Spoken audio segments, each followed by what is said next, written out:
Amigas, amigos, olá! A China está propondo um projeto de uma hidrelétrica gigantesca no rio Yarlung Tsangpo, a hidrelétrica de Mutu. Essa hidrelétrica pode ser chamada de a mãe de todas as hidrelétricas. Vamos, no nosso podcast de hoje, debater um pouquinho sobre as dimensões dessa hidrelétrica, o comparativo de produção desta hidrelétrica com outras grandes hidrelétricas mundiais e problemas socioambientais e geopolíticos que podem ser decorrentes da construção deste mega projeto. Nós temos duas grandes e bastante conhecidas hidrelétricas mundiais, a hidrelétrica de Itaipu e a hidrelétrica de Três Gargantas. Itaipu, construída em 1984, tinha o recorde de potencial de produção de energia no mundo, com seus 14 gigawatts de produção de energia. Em 2012, este valor foi superado por Três Gargantas, com 22,5 gigawatts de total de produção de energia. Gente, uma coisa é o total de produção de energia em potencial. Outra coisa é o total de energia que se produz ao longo do ano. Vamos dar uma olhadinha nesta evolução do total de produção de energia dessas duas gigantes, Itaipu e Três Gargantas. Itaipu foi construída em 1984, como eu disse anteriormente, mas entrou em capacidade máxima de produção, 14 gigawatts, em 2007, com as suas 20 turbinas. No ano seguinte, em 2008, Itaipu atingiu um recorde mundial de produção de energia elétrica, 94 terawatts-hora, se aproximando do valor simbólico de 100 terawatts-hora de energia elétrica produzida ao longo de um ano. Já Três Gargantas entrou em operação em 2012 com 32 turbinas, gerando no total 22,5 gigawatts de energia. No mesmo ano de 2012, a hidrelétrica chinesa produziu 98,1 terawatts-hora de energia elétrica, superando o valor de Itaipu.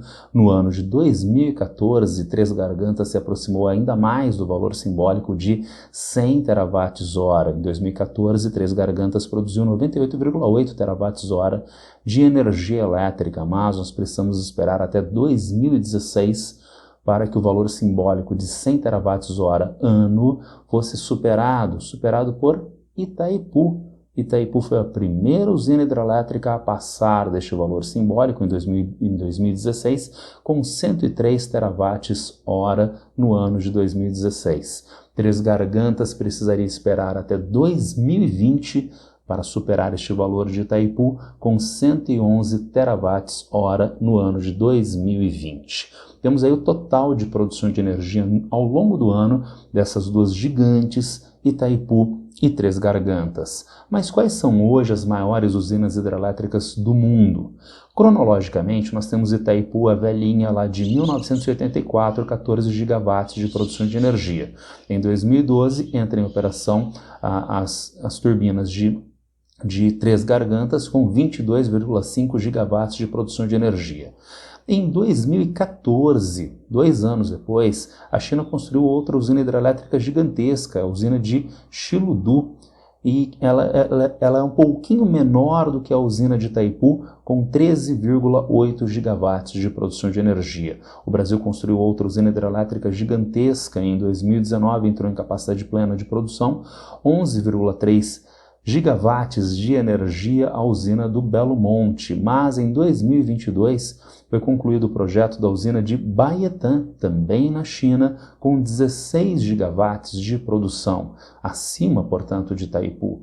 Hoje, portanto, a China tem 3 das 5 maiores usinas hidrelétricas do mundo. O Brasil tem duas usinas nesse top 5 de produção de energia elétrica, sendo que Itaipu, a nossa maior usina binacional, Brasil e Paraguai, está hoje na 3ª produção.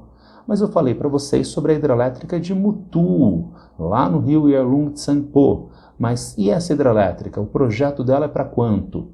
Bom, são estimativas, mas as estimativas apontam para 60 gigawatts de produção de energia. Vejam bem, Itaipu 14, Três Gargantas 22,5 e o projeto de Mutu para 60 gigawatts de produção de energia. Nós ainda não temos dados mais apurados acerca do projeto de Mutu, porque a China não divulgou. Tá? Nós não temos nem planta, nem design básico sobre essa hidrelétrica. Se você procurar imagens do projeto dela na internet, você não vai encontrar porque a China não divulgou. Mas nós sabemos a posição do rio onde essa hidrelétrica precisaria ser construída, na região autônoma do Tibete da China. Nesse rio que eu disse se chama Yarlung Tsangpo. Mas aí que começam a aparecer alguns problemas. Alguns problemas que não são desta usina hidrelétrica exclusivamente, mas de qualquer usina hidrelétrica. Um deles, entre tantos, é a redução de sedimentos a jusante da barragem. Um rio tem, entre outras características geomorfológicas, a capacidade de transporte de sedimentos. E essa capacidade de transporte de sedimentos é proporcional à velocidade das águas do rio. Esses sedimentos são muito importantes para a manutenção dos ecossistemas ao longo de todo o curso do rio. Faz parte dos fatores físicos naturais desses ecossistemas. Mas, ao se construir a barragem para reter água, para garantia de produção de energia elétrica, na região da barragem, a redução da velocidade da água do rio, e esses sedimentos vão sendo acumulados, o que já é um problema para a própria usina hidrelétrica, porque o assoreamento, o acúmulo de sedimentos na barragem, diminui a quantidade de água na barragem ao longo do tempo e diminui a vida útil da usina hidrelétrica. Insisto, isso é um problema para todas as usinas hidrelétricas, mas também reduz a quantidade de sedimentos rio abaixo. Os sedimentos que são acumulados na barragem que vai sendo assoreada são sedimentos que não estão seguindo a jusante da barragem. Isto pode afetar os ecossistemas a jusante, a quantidade e a qualidade da pesca e também a fertilidade dos solos nessas regiões. Como eu disse, insisto, isso não é um problema desse projeto de Mutu especificamente, desse projeto chinês especificamente. Entretanto, trata-se de um projeto que estaria instalado numa região de grandes altitudes, uma região extremamente montanhosa, a região autônoma do Tibete, lá da China. E, portanto, este rio, nesta região, tem uma capacidade de transporte de sedimentos muito, muito grande, o que vai fazer com que haja uma redução significativa dos sedimentos rio abaixo. Rio abaixo. Nós não conhecemos muito o rio Yarlung Tsangpo, mas nós sabemos do outro nome desse rio quando ele entra em Bangladesh, quando ele entra na Índia e em Bangladesh, é o rio Brahmaputra. E, portanto, nós temos esse rio transitando em outros países da região. Este problema da redução da carga de sedimentos, da alteração da capacidade de pesca no rio, da redução da fertilidade do solo, poderia afetar outros países da região que não apenas a China, Bangladesh e também a Índia. Já há protestos da Índia em relação ao projeto de construção dessa usina hidrelétrica. E a Índia, inclusive, já está se mobilizando para um projeto de uma grande usina hidrelétrica no seu próprio território. É algo que nós já vimos acontecer aqui na América do Sul. Brasil e Paraguai construindo a usina hidrelétrica de Itaipu, sob protestos da Argentina nos anos 1960 e 1970. Protestos pela retenção de água de Itaipu. Se há uma retenção de água muito grande em Itaipu para regularizar a produção de energia elétrica, pode sobrar menos água rio abaixo para outras necessidades. Necessidades de água para a produção industrial, para a produção de energia, para a navegação, para o abastecimento de populações. Para corrigir esse problema, a Argentina construiu duas grandes hidrelétricas rio abaixo, a jusante de Itaipu, com vistas a regularizar a sua própria oferta de água para suas necessidades. A Índia já tem um projeto dado, o projeto de Mutu, de construção de uma grande usina hidrelétrica no seu próprio território, minimizando este problema da retenção de água lá na China. Lembrando também que trata-se de Índia e China, que junto com o Paquistão tem problemas fronteiriços nessas regiões, herdados da descolonização britânica, a região da Caxemira, região litigiosa disputada entre China, Índia e Paquistão e, portanto, esses problemas geopolíticos podem ser agravados com a construção da hidrelétrica de Mutu. Se nós temos os problemas ambientais ligados, por exemplo, aos sedimentos, se nós temos problemas econômicos ligados à retenção de água rio acima, também há problemas demográficos, problemas junto à população. Migrações forçadas. Nós temos um dado aqui no Brasil de O Globo. Uma reportagem de O Globo destaca que, desde 2000, a construção de cerca de 80 barragens deslocou aproximadamente 210 mil pessoas aqui no Brasil, portanto, só ao longo dos anos 2000, 2010, início dos anos 2020. Né? Então, a gente tem uma quantidade muito grande de pessoas que têm que migrar desde as áreas onde a barragem é construída e o lago artificial se constitui. Frequentemente essas pessoas não são reassentadas adequadamente, não são adequadamente indenizadas. E por isso aqui no Brasil existe o MAB, o Movimento dos Atingidos por Barragens, que pressiona o poder público desde a sociedade civil para que haja esses reassentamentos e indenizações de maneira mais adequada. Isso aqui no Brasil. E em escala mundial, o site International Rivers é uma ONG que atua em escala mundial e ele traz um dado chocante para a gente, que há expectativas de até 80 milhões de pessoas em escala mundial que foram migradas por barragens. Lembra que eu falei dos problemas de sedimentos, por exemplo, rio abaixo? Este mesmo site destaca que a potencialidade de até 472 milhões de pessoas a jusante de barragens serem afetadas pelas suas construções, pela construção das barragens.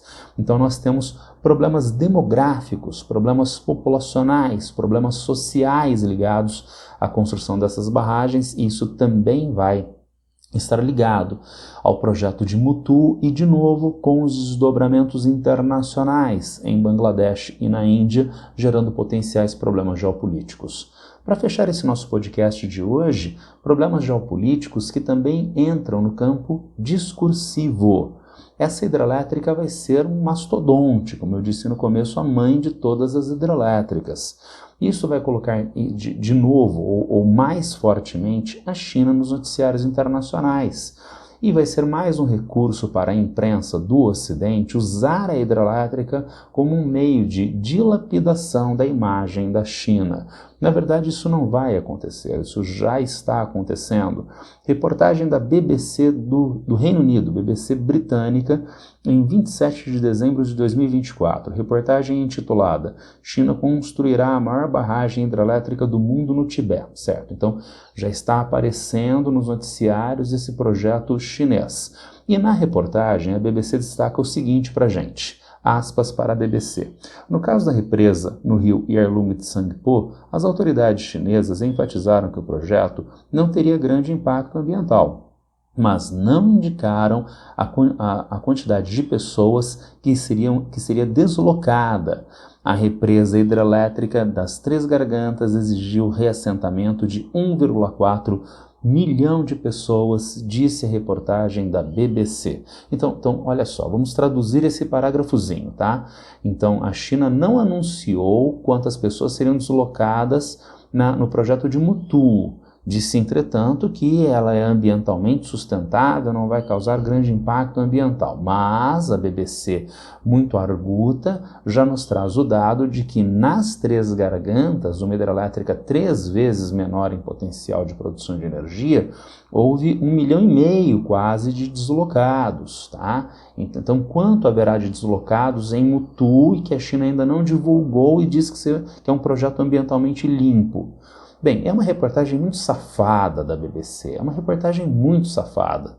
Porque, vejam, a hidrelétrica das Três Gargantas fica na província de Hubei, enquanto o projeto de Mutu está na região autônoma do Tibete da China.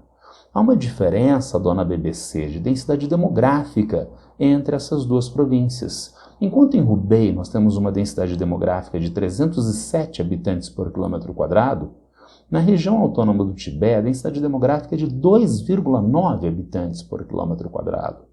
Então, comparar a quantidade de deslocados de Três Gargantas em Hubei com um projeto hidrelétrico na região autônoma do Tibete é, no mínimo, burrice Como a BBC não é burra, é safadeza. Então isso já é uma amostra do que vai acontecer nos próximos meses na cobertura que a imprensa ocidental vai fazer acerca deste projeto de usina hidrelétrica gigantesco.